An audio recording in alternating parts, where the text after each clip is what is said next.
course I like him. No, I mean you like him. Like you. He actually said officially. That's the sweetest thing I ever heard. That's terrible. I was good to her. Yes, ma'am, I am. Tell me one thing. Is he good in bed?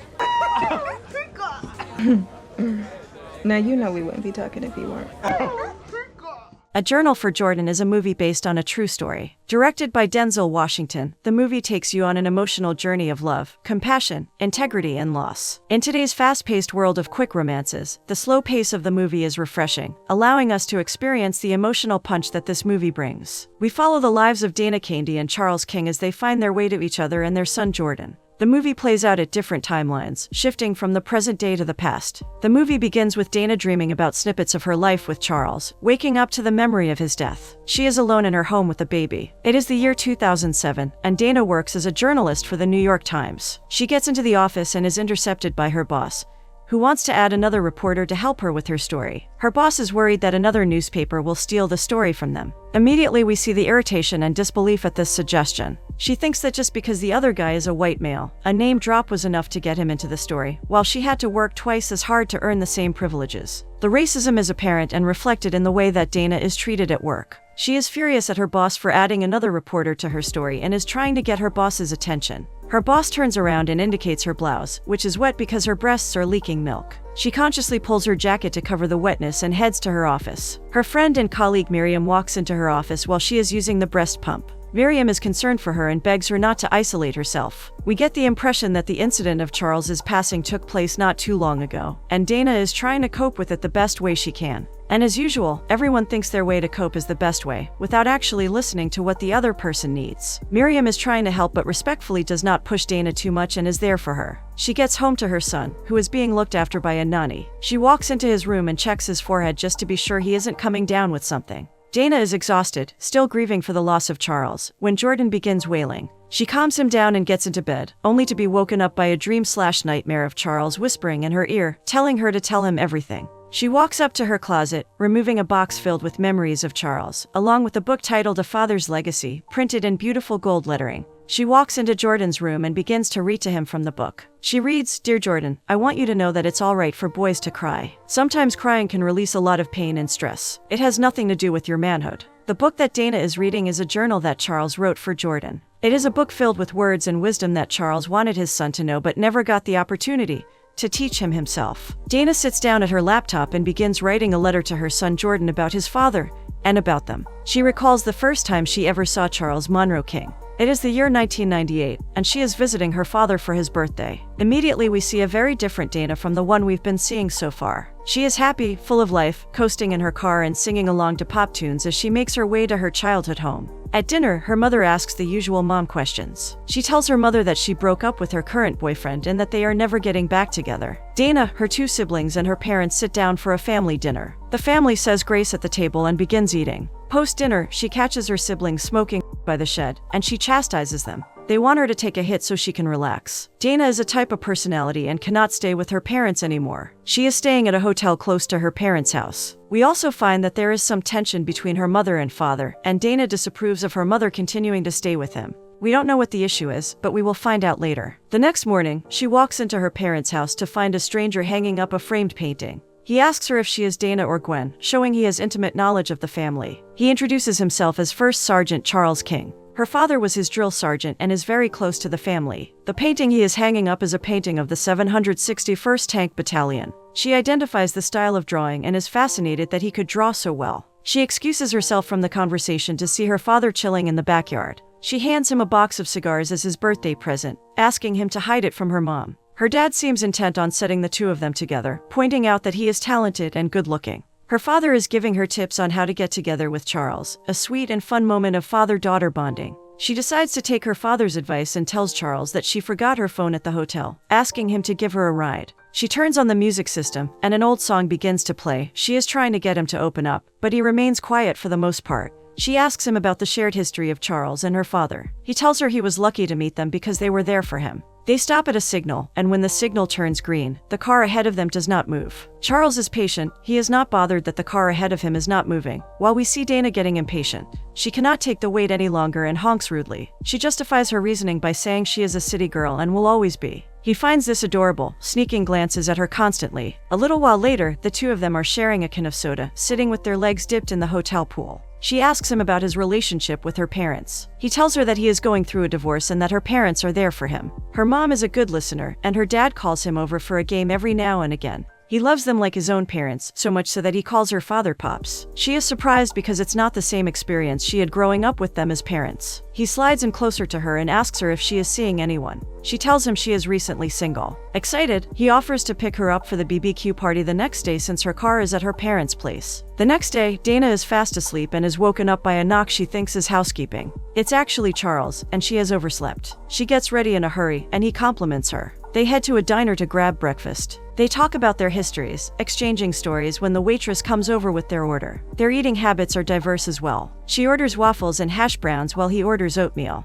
The waitress is blatantly flirting with him, and Dana does not like it. She grabs the waitress's attention and asks for a warm-up of coffee and some hot sauce. Charles is amused by this interaction, but being the gentleman that he is, he does not say a word. The waitress leaves their table, and Dana is back to asking him questions about his life when he excuses himself for a few minutes to say grace. He tells her he plans to spend another 9 years in the army and then focus on his art. She has a little bit of hot sauce across the side of her lips, and he offers to remove it for her. It is slightly awkward as he leans in to wipe the smudge off her face. She quickly dismisses the awkwardness by talking about Monet's work hanging in the Met Museum. He says he has never been to New York, and she invites him to come up and see Monet's painting in person. The BBQ party is uneventful, with the two sneaking glances at each other. She wants him to stay longer, enticing him with fresh apple pie. He is tempted but has a phone date with his daughter, which is more important. She is slightly taken aback by the fact that he has a daughter. Taking it in stride, she asks him to look her up if he ever finds himself in New York. He kisses her on the cheek and excuses himself from the party. 3 weeks later, she gets a call from him. Initially, she teases him for taking so long to call, and he tells her that he needs time because his divorce just got finalized.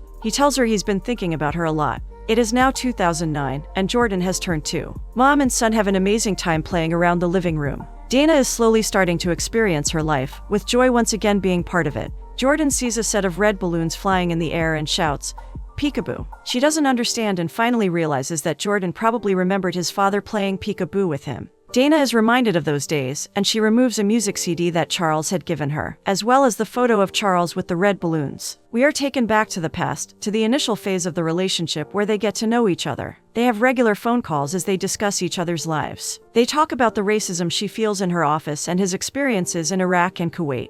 They go back to being teenagers with each other playing the hang-up game. No, you hang up. No, you. It is cute, it is sweet, and it melts your heart to see two adults being so comfortable with each other that they can be moronically silly. They talk about their aspirations for more children and his daughter. He talks to her about how the divorce was stressful for his daughter. He admits feeling like a failure because he tried to make the marriage work, but it did not. He accepts responsibility and takes ownership of his actions. There is genuine affection in this scene even though they are miles away from each other. They care about each other's lives. She is sorry that he had to go through that, and her empathy towards him just goes on to strengthen this connection further. He is grateful for the things that have happened in his life because it made him a better person that led him to her. She tells him about her father's propensity for cheating. He would often go out after dinner, excusing himself to buy milk, but was in reality cheating on her mom. She never understood how her mom stayed with her father or never confronted him. She tells her about a time when she was sick with the flu, and her mom had to borrow the neighbor's car to take her to the hospital. She remembers being delirious in the back seat. And when she lifted her head up, she saw her mother driving around the parking lot of a bar on the base, looking for her father's car. Her father felt trapped in the relationship because her mother got pregnant, but her mother was just as trapped as he was. He asks her how that made her feel, but she suddenly gets conscious that she has revealed too much to him. She tries to brush it away with a joke, but he tells her it's too late to hide because he is already all in. She changes subjects by asking him what he does in his free time, and he says he likes to go to the gym. They joke about her not being a gym person, but he does not in any way ask her to try working out because he accepts her just the way she is. The scene shifts to Dana hanging out with her friends at a bar, discussing Charles. We see Dana having some inhibitions because her father was a soldier too, and in some ways thinks that he, too, might cheat on her. She points out that he is divorced and has a daughter. At this point, she is likely afraid of the connection they have and is looking for excuses to cut him out.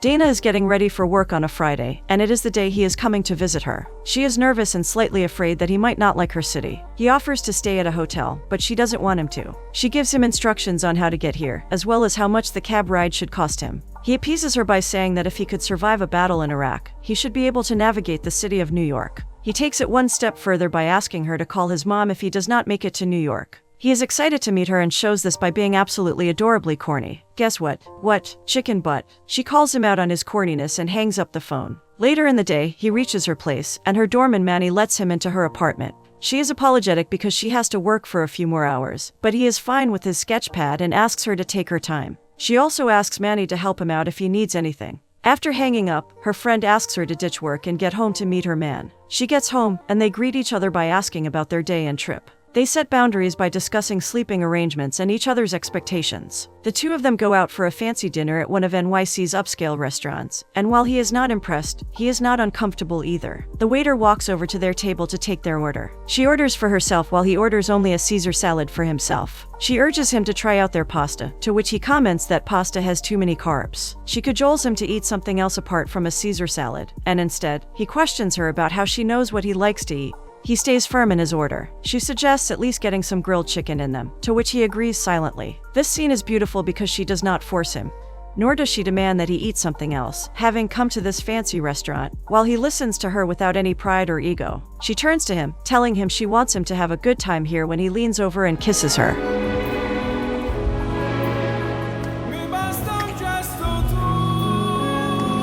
You taste like oregano.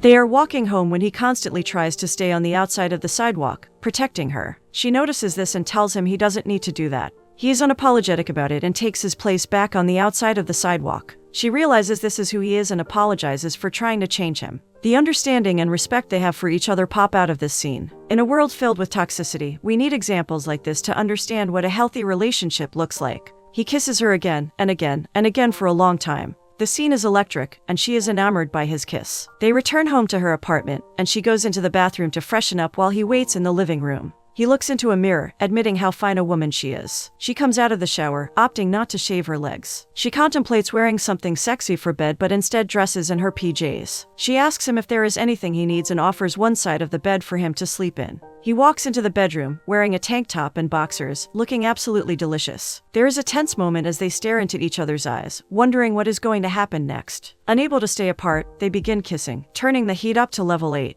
A few minutes later, she pulls back, not wanting to go all the way yet. He respects her choice and settles down on his side of the bed, both breathing heavily with tension. The next morning, we see Charles working out by her bed, looking ripped. She cannot keep her eyes off him, and she sees that he has already gotten her coffee. He leaves for a jog, leaving her alone to fantasize about wanting to see every inch of him. They spend time at the park, talking to each other and savoring street food. She very cleverly asks him to keep coming back. The tension is at its peak now, and they cannot keep their hands off each other. They enter the house, making out with each other, when she abruptly remembers that she has not shaved her legs. She excuses herself to the bathroom, and we see her shaving her legs frantically. I kept bracing for the cut she was going to have by shaving so quickly. She walks into the room, wearing a long t-shirt, and they pick up where they left off, making love to each other slowly and sensually throughout the night. You can feel the heat even though you can barely see anything with the lights off and blinds closed. On the last day of his visit, she takes him to the museum to look at Monet's Woman with the Parasol painting. 6 months later, we see them in a relationship, and it is Christmas time in New York. She takes him to a suiting store as a gift for Christmas. He is not too fond of the clothes she picks out, mostly because of how much it costs. He sullenly agrees but demands to pay for half. At the Christmas party, before her guests arrive, he asks her to be her girlfriend. She is uncomfortable with labeling their relationship,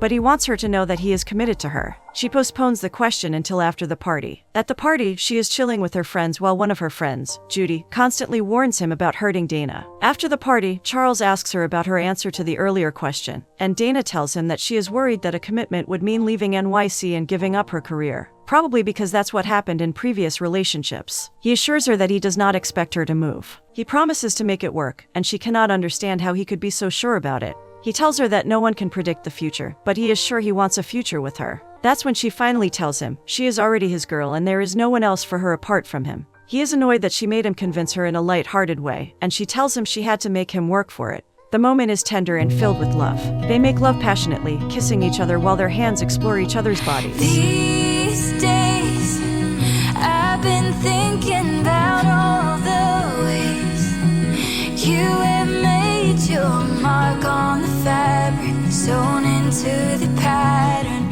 the color and shape of my life, chasing fear. It's after Christmas, and he is leaving to return to base. He hands her a gift from Maddie, as well as a mix CD for her. She offers to clear out some closet space for him and asks that he leave some of his stuff at her place. The scene is symbolic of her making space in her life for him and for their future. A little later in the relationship, she calls him, telling him that she has been chosen to do an article about race in America, and they have asked her to be the editor of the piece as well. She is spiraling because this is a massive opportunity for her, and she feels like she may not be up to the task. He stops her spiraling and tells her they wouldn't have picked her if she was not up for the task. Because that's just what healthy couples do for each other. Uplift and reassure. She must fly to Akron once a week, and he offers to fly down to be with her. She lands in Akron and is unwell, but Charles has not arrived. She calls him, which goes straight to voicemail, and she leaves a message for him. She orders takeout and lights a candle for a romantic dinner, but he hasn't responded to any of her calls. He calls her after a very long time, and Charles explains that one of his soldiers had a baby,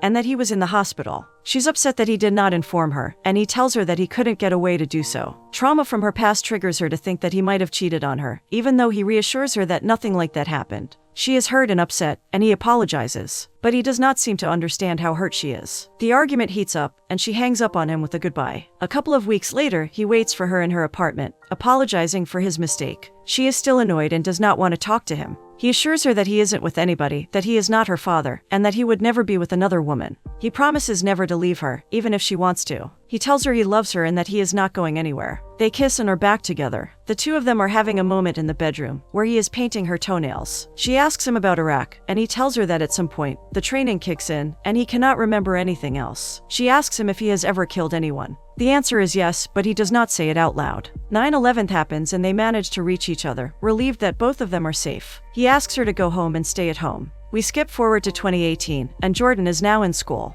Jordan comes home from school angry and agitated. Dana asks him what is wrong, and he does not want to say anything. She finds out he is being bullied at school. Some students are calling him slurs and saying mean and hurtful things to him about his father. She hands him the journal his father wrote for him, asking him to read a page aloud. A couple of days later, Jordan tells Dana that he wants to visit his sister because his father wished for them to get to know each other, and Dana agrees. He also asks her why there aren't any photos of him in the house. Dana promises to put up some pictures. Jordan also wants to put up the folded flag, like at her father's house. Dana tells Jordan that they can't because, technically, Dana and Charles never got married. Jordan does not like this. We are taken back to the past when the US decides to send troops to Iraq. Charles is part of a battalion heading to Iraq, and he transfers to California the next day. She worries for him, but that's part of being a soldier's partner. A few days later, she is at her desk, watching footage of American tanks being blown up by an IED, when she calls him. She tells him that she wants a baby, and he agrees immediately. This throws Dana off, and she asks him to think about it because she is not talking about getting a puppy. They get into an argument about how he can decide so quickly. He tells her that he had made up his mind a long time ago and asks her to marry him.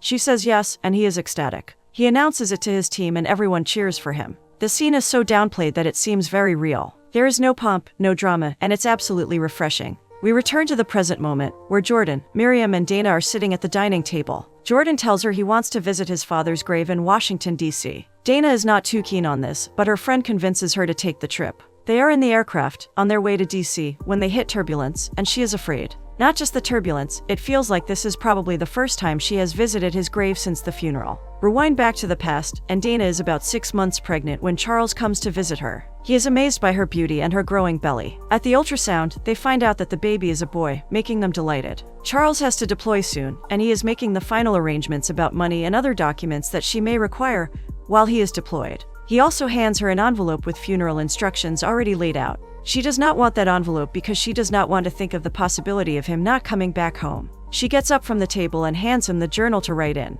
so that he can impart his teachings to his son for the times he is not around. Charles does not know what to write, but luckily the journal has some prompts to help get him started. The atmosphere is heavy with the prospect that Charles might not return. Even though we know that Charles dies at war, we can't help but hope that there is a twist so that Charles survives. We are back at the present moment. Dana and Jordan are on a plane to DC, and Jordan is reading some of his father's words. Jordan, always remember, your thoughts and actions must be open to change and improvement.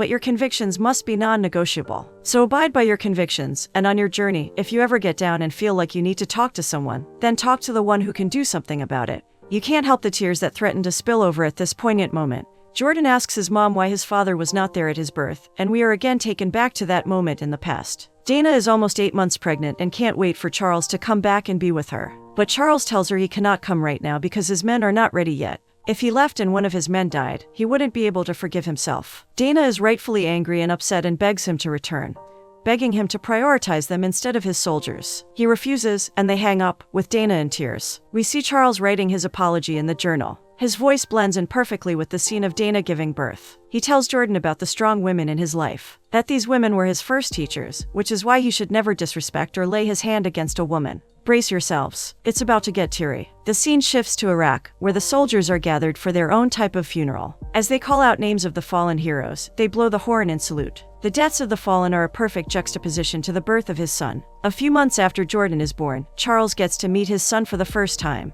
Compared to Charles and Dana, Jordan is light-skinned, and that's because Charles's mom was probably white. Dana tells Charles that people do not believe that Jordan is her son and instead think she is his nanny, a silent nod to racism. Charles begins coughing and goes to get his inhaler. Being in Iraq, he has contracted asthma. He is in town for a few days and wants to marry her. But she doesn't want a rushed wedding and is willing to wait 6 weeks until he is done with his tour. The next morning, Charles is awake early and is bouncing Jordan, the two of them wearing matching army sweatshirts. He has an entire day planned for her and blindfolds her, taking the two of them to the park. He has set up a picnic for them to enjoy as a family. That's when the balloon photo was taken. They spend the day having a good time at leisure. A helicopter passes by, making Charles reach for his inhaler, indicating that his asthma might be related to PTSD. But he brushes it off, trying to be present in the limited time he has with his family. He has to leave again and hands her a book full of paintings. She flips through the book, not wanting one of the pictures. He hands her a bouquet of roses instead and kisses his little man, asking him to take care of Dana. Charles leaves for the last time.